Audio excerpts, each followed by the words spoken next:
Pertanyaannya, kenapa sih dolar itu masih kuat menjadi mata uang dunia sampai detik ini? Sebenarnya alasannya sangat sederhana, karena emang dolar itu masih punya yang namanya trust. Gimana kita tahu dolar itu masih punya trust itu? Pemerintah Amerika Serikat itu punya yang namanya obligasi. Ya sama kayak kita punya SBN. US tuh punya namanya US Treasuries. Teman-teman tahu nggak nilai market cap-nya semua US Treasury yang beredar di dunia? Jawabannya adalah 27 triliun dolar. Ini jumlah US Treasury yang beredar. Gak bisa dipungkiri, ini market yang paling liquid, yang paling besar yang ada sekarang. Gak ada aset kelas lain menurut gua yang bisa mengalahkan the power of US Treasury. Of course ya, mungkin lo bisa bilang, oh ada properti, ada emas dan lain sebagainya. Tapi bayangin, US Treasury itu 27 triliun dolar. Jumlah yang sangat liquid, yang sangat besar. Faktanya lagi teman-teman, US mendominasi foreign exchange transactions, di mana lebih dari 80% itu memakai yang namanya US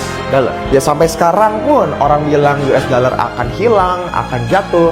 Faktanya mayoritas dari seluruh perdagangan di dunia menggunakan US dollar. Kita nggak ngomongin secara negara doang, kita ngomongin juga secara corporate. Ya banyak perusahaan di Indonesia yang meminjam uang menggunakan US dollar. Kenapa? Karena marketnya lebih besar. Karena orang lebih percaya dengan US dollar sebagai currency. Makanya gue sangat percaya kalau dolar itu bukan cuma sekedar mata uang, tapi menjadi alat diplomasinya Amerika Serikat. Lu macem-macem sama gue, kalau kata Amerika, ya lu lihat aja nih, gue udah punya financial power segede ini, military power gue kayak begini. Lu macem-macem ke gue kasih sanction, gue bakal bikin hidup lu makin ribet, gue bakal kasih lu tarif dan lain sebagainya. Kenapa? Karena emang mereka punya privilege itu, mereka punya advantage itu.